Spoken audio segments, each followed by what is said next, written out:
반갑습니다. 문화 콘텐츠 산업의 대표 분야 세 번째, 지역문화, 테마공간, 에듀테인먼트에 대한 공부를 이어가는 중입니다. 지난 강의 내용이 잘 생각나지 않는 학생들은 그동안의 영상을 다시 확인해 주세요. 이번에는 에듀테인먼트를 살펴보겠습니다. 에듀테인먼트는 만들어진 지 얼마 되지 않은 합성어입니다. 에듀케이션, 교육에서 에듀를 따오고 엔터테인먼트, 오락에서 테인먼트를 따와서 하나로 묶었어요. 그래서 에듀테인먼트입니다. 방점, 강조 포인트는 여기 교육에 찍힙니다.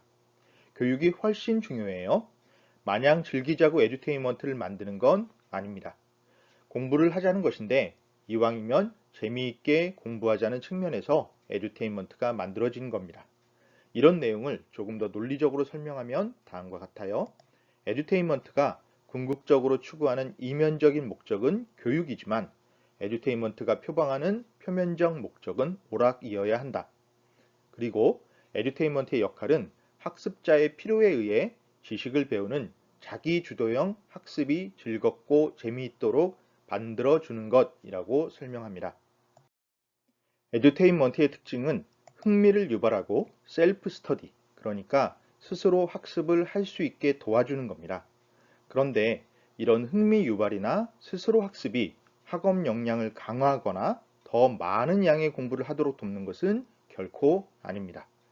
효율성만 생각하면 사실 제일 좋은 건 주입식 암기 교육입니다. 학습자가 상처를 받든 말든 막 몰아붙이면서 외워! 몇 시간 안에 외워! 다 못 외우면 두들겨 패고 또 외워! 이러면 외울 수밖에 없지요. 가장 짧은 시간 안에 가장 많은 지식을 배울 수 있습니다. 그런데 주입식 암기 교육에는 두 가지 문제가 있어요. 하나는 외우는 건 잘하는데 그 기간이 지나면 금방 잊어버립니다. 왜냐하면 스스로 공부한 게 아니라 강요에 의해서 공부를 하기 때문이죠. 그런 까닭에 이 과정이 너무너무 싫어집니다. 괴로워요. 고통스럽고. 그래서 이 기간이 지나고 나면 다시는 공부를 하고 싶은 마음이 생기지 않습니다. 이게 우리나라 교육의 큰 문제 중 하나입니다. 하도 당해서 고등학교를 졸업하면 더 공부하고 싶지가 않아져요.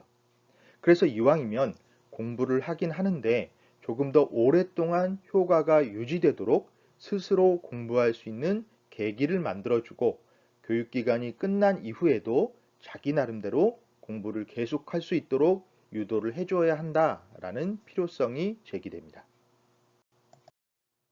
바로 이런 관점에서 형성된 개념이 에듀테인먼트이고요. 그러므로 주제를 중심으로 학습 활동이 이루어지고 멀티미디어를 활용하는 경우가 많습니다. 그리고 에듀테인먼트는 평생 교육의 측면에서 훨씬 중요하게 다루어집니다. 여기에서 평생 교육은 학교 교육과 구분되는 개념인데요. 학교 교육은 말 그대로 학교에 다니는 기간 동안 받는 교육을 뜻해요. 의무적으로 받아야 되는 초등학교 6학년, 중학교 3학년 정도가 학교 교육의 핵심입니다. 또 의무는 아니지만 대부분의 학생이 공부하게 되는 고등학교, 대학교 정도까지가 학교 교육에 해당하죠. 농경사회에서는 사실 학교 교육을 오래 진행할 필요가 없었습니다. 조선시대에는 사대부가 아니라면 보통 서당에서 자기 이름 정도 아니면 아주 간단한 천자문 정도를 아는 범위에서 교육이 끝납니다. 1950년대, 60년대까지만 해도 대한민국은 농촌 중심 사회였어요. 그래서 보통 초등학교만 나오면 교육이 충분하다라고 생각했습니다. 왜냐하면 농경사회에서는 1년을 단위로 비슷한 일이 반복되거든요. 그러다 보니 학교에서 배우는 것보다 실제 농업 현장, 논이나 밭에서 배우는 게 더 많았던 겁니다. 그러니 자연스럽게 학교에서 배울 건 줄었고 상대적으로 경험이 많이 쌓은 노인들이 공경받는 사회였던 것이죠. 그러다 1960년대 후반 70년대부터는 대한민국의 산업화가 진행됩니다. 산업화는 공업을 육성하는 일이죠. 그런데 공장을 운영하기 위해서는 사람들이 정해진 시간 안에 정해진 매뉴얼대로 정해진 일을 해서 정해진 결과를 만들어야 해요. 이런 일을 하려면 기본적인 교육을 받아야 하겠죠. 가령 시계 보는 방법이라든가 간단한 산수, 수학이라든가 외국어라든가 매뉴얼을 읽을 수 있는 독해력이라든가. 그런데 산업사회가 발전하면서 의무 교육이 늘어납니다. 그래서 중학교까지 의무 교육이 되었고요. 여러분들이 초등학교 들어가서 처음 배우는 게 뭡니까? 앞으로 나란히, 옆으로 나란히 줄을 맞춰서 서는 것이었죠. 규율을 배우는 겁니다. 그게 산업화식 교육이에요. 이미 정해진 매뉴얼대로 움직이는 법을 익힙니다. 그러니까 매뉴얼을 빨리, 가급적 단기간에 많이 알면 알수록 좋지요. 그러다 보니 자연스럽게 주입식 암기 교육이 이루어지게 되고 그 여파가 지금까지 남아있는 겁니다. 그런데 80년대에 들어서면서부터 산업의 질이 더 높아져요. 그러다 보니까 중학교 교육만으로는 할 수가 없고 고등학교 교육이 생기는데 이때 고등학교들은 특성화 고등학교가 활성화됩니다.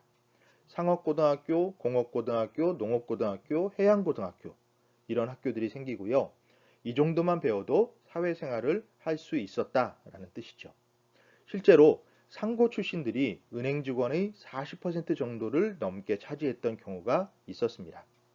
왜 응답하라 1988을 보면 주인공 덕선이의 아빠 성동일이 바로 상고 출신 은행원입니다. 드라마에서 성동일은 1970년대 말에 상고를 졸업하고 1990년대 초반에 명예퇴직을 당하죠. 1990년대로 넘어가는 시기에 대학의 정원이 늘어나면서 대졸자들이 은행원으로 취직하기 시작합니다. 그에 따라 상고 출신인 성동일은 밀려날 수밖에 없었고요. 이러한 상황의 변화가 드라마 안에 들어 있었습니다. 90년대 들어서 정보사회가 시작되고 여성의 대학 진학률이 높아집니다. 당시에는 20대의 30%에서 40% 정도가 대학교에 진학하고 그 수가 점점 늘어서 지금은 70% 정도가 대학생이 되죠. 이렇게 학생 수가 늘어나니까 대학교까지 학교 교육으로 인정되게 됩니다. 그런데 문제는 시대가 더 변해요. 그래서 1990년대에는 대학교 때 배운 내용만 가지고 정년퇴직할 때까지 버틸 수 있었는데 IMF 이후 세상이 더 빨리 변하면서 대학교에서 배운 지식으로는 사회 변화를 따라갈 수 없게 된 겁니다. 그래서 끊임없이 공부를 더 해야 해요. 이런 변화에 따라 생긴 개념이 바로 평생학습입니다. 참 무서운 말이죠. 죽을 때까지 공부를 해야 한다는 거니까요. 대학교에 들어왔다고 또 대학교를 졸업했다고 해서 공부가 끝나지 않습니다. 사실 여러분들 고등학교 때 힘들어하면 부모님이나 선생님이 뭐라고 거짓말했습니까? 대학교에 가면 놀 수 있어. 지금 열심히 하자. 그런데 막상 대학교에 들어오니까 어떻습니까? 리포트가 이렇게 많은지 몰랐죠? 공부를 이렇게 많이 하는지도 몰랐죠. 그런데 이제는 대학교를 졸업하고 회사에 들어가도 계속 공부를 해야 해요. 참 쉽지 않은 세상입니다. 문제는 고등학교 때까지의 공부처럼 주입식 교육으로 평생을 배운다고 생각해 보세요. 공부하고 싶을까요? 하고 싶지 않겠죠. 이런 맥락에서 에듀테인먼트도 변합니다. 전통적인 에듀테인먼트는 객관주의 교육 이론을 따릅니다. 주류 학설에 의해 공인되어 객관적으로 측정 가능한 지식만 인정했던 것이죠. 반면 새롭게 대두되는 콘텐츠 융합적 에듀테인먼트는 구성주의 교육 이론을 강조합니다. 구성주의 교육 이론이란 지식은 전수되는 것이 아니라 학습자가 스스로 구성하는 것으로 파악합니다. 그래서 능동적이고 적극적인 학습 활동을 권장해요. 이에 따라 학습자의 다양한 관점과 학습의 역동성을 존중하도록 강조하고요. 아래 제시된 안선혜와 송수미의 저서를 참고하시기 바랍니다. 또 전통적인 에듀테인먼트에서는 교육도구 중심 학습, 교과목 내용을 이해하는 활동이 강조되고 정보 전달의 용이성과 양이 강조됩니다. 반면 콘텐츠 융합적 에듀테인먼트는 멀티미디어를 중심으로 학습하고 통합적 지식과 사고력을 강조해요. 정보 이해의 수준과 깊이를 더 중요하게 생각하고요. 이렇게 에듀테인먼트 안에서도 변화가 이루어지고 있다는 사실을 기억하기 바랍니다. 이제부터는 에듀테인먼트의 대표 사례들을 살펴보면서 케이스 스터디를 진행하겠습니다. 먼저 노빈손 시리즈인데요. 아마 어릴 때 본 사람도 있을 겁니다. 이 노빈손 시리즈는 이런 식으로 페이지가 구성되어 있어요. 에듀테인먼트라고는 해도 지식 정보는 바로 이 부분, 이렇게 별도로 편집된 부분에만 제시되어 있습니다. 나머지 부분은 만화로 된 사파가 들어가고 대부분은 쭉 이야기가 제시되지요. 물론 이야기 안에도 공부할 수 있는 내용이 표현되어 있지만 정보의 양은 많지 않습니다. 왜냐하면 노비손 시리즈의 목적은 정보 그 자체가 아니라 역사가 이렇게 재미있네, 과학이 이렇게 재미있네, 이런 것을 느끼고 흥미를 느낀 부분을 스스로 찾아 공부하는 계기를 제공하는 것이기 때문입니다. 이 노빈손 시리즈는 과학동화라는 잡지의 기획기사로 처음 시작해요. 기사를 그냥 전달하면 독자들이 잘 안 읽으니까 당시 유행했던 무인도에서 살아남기 이런 설정을 추가한 겁니다. 무인도에 노빈손이라는 대학생이 표류했는데 이런 상황에서 생존하려면 어떤 과학 지식을 갖춰야 하는가 이런 이야기를 주로 다룹니다. 그래서 노빈손 시리즈의 첫 책은 무인도 탈출기라는 개념으로 나와요. 그래서 캐릭터 이름도 노빈손이 된 겁니다. 이렇게 캐릭터의 이름에 의미를 부여하는 창작 방법을 명명법이라고 해요. 이름이 캐릭터의 운명, 생각, 특징을 드러내는 창작 방법입니다. 한자로 쓰면 명령하다의 명과 이름명을 더해서 이름을 붙이는 방법이라는 뜻이에요. 그런데 노빈손의 이름이 어디에서 왔겠습니까? 무인도 표류하면 쉽게 떠오르는 사람. 맞습니다. 바로 로빈슨 크루소에서 왔어요.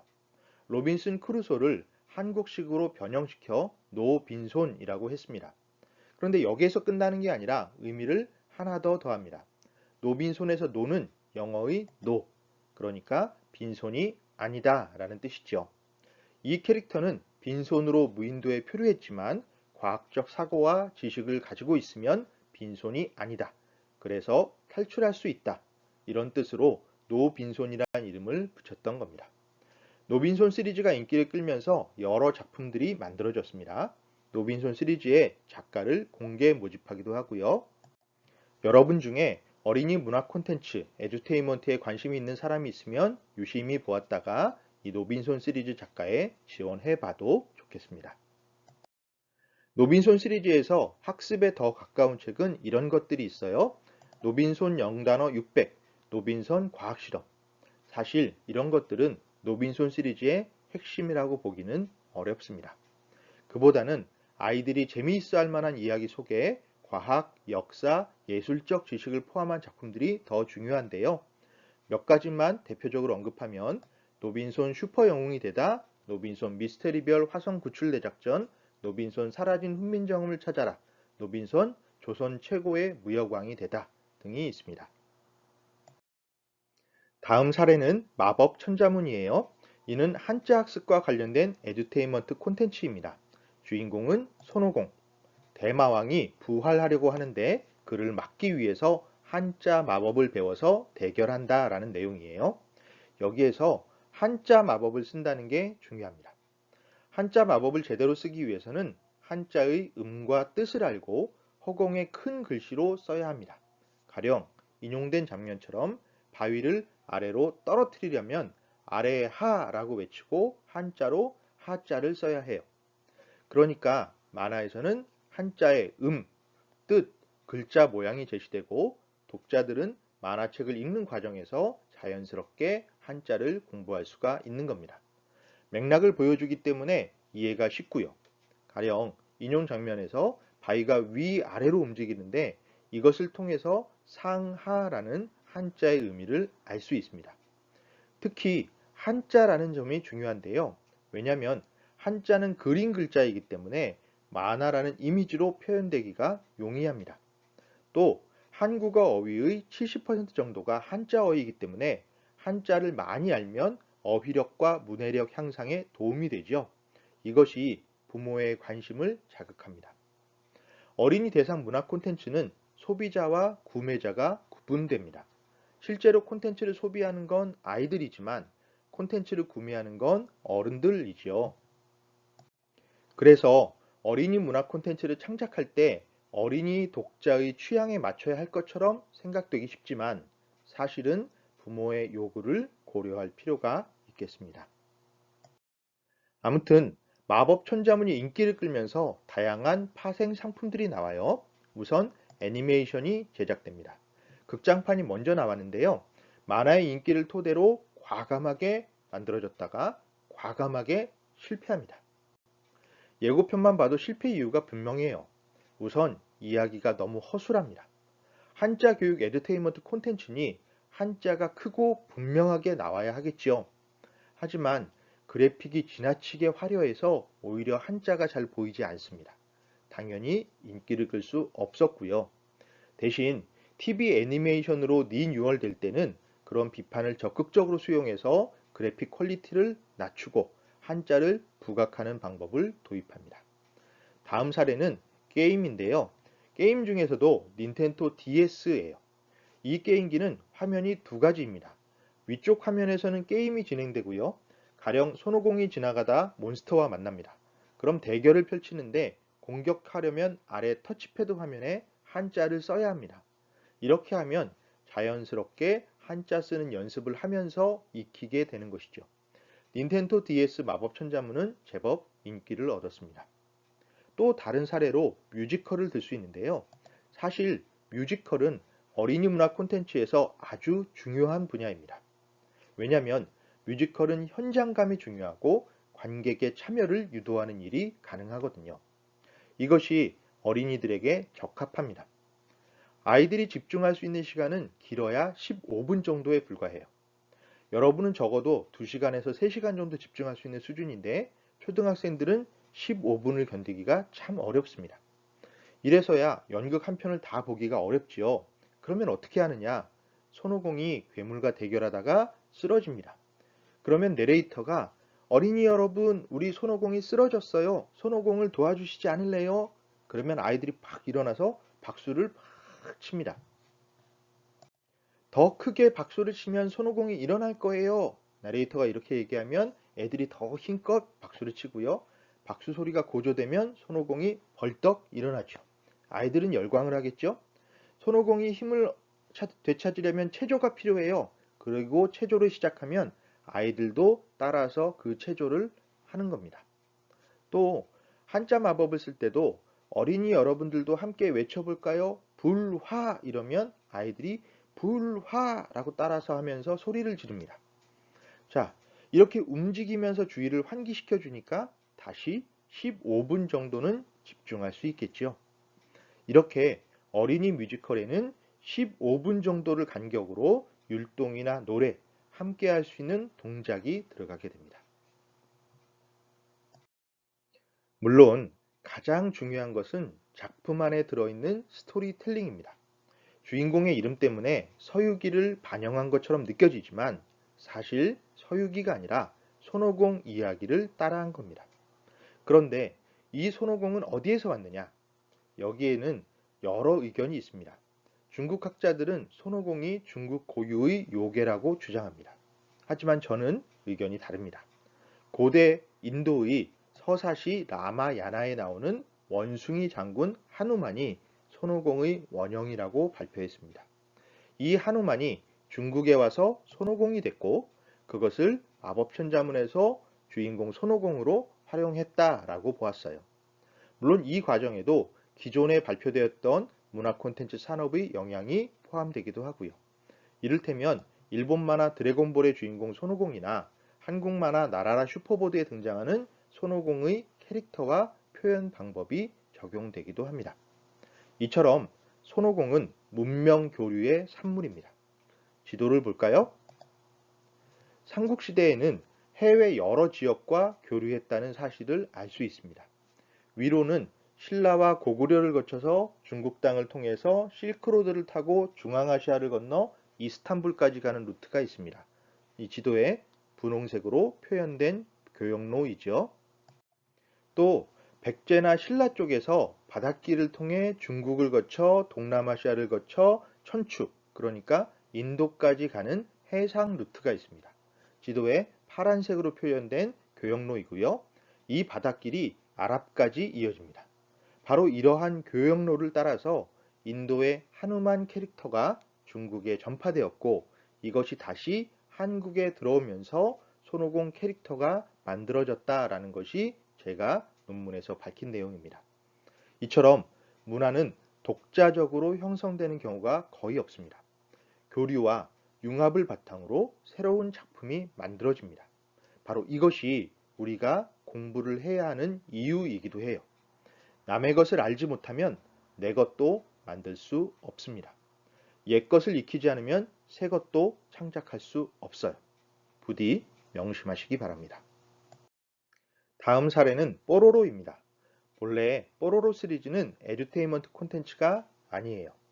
교육은 전혀 고려 대상이 아니었고 오직 엔터테인먼트에만 집중했습니다. 오죽하면 주제가 가사에 이런 말이 나오겠습니까? 노는 게 제일 좋아. 물론 작품 그 자체도 충분히 가치가 있습니다. 캐릭터 디자인도 친근하고 에피소드는 소통과 성장을 주제로 하며 스토리텔링은 혼자가 아니라 함께 문제를 해결하는 방식으로 이루어집니다. 이런 이유로 세계적으로 인기를 끌었지요. 그에 따라 다양한 시리즈가 만들어집니다.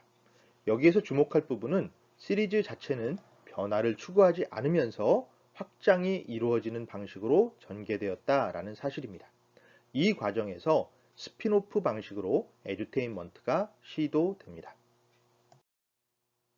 여기에 해당하는 작품들 중에서 대표적인 사례는 두 가지입니다.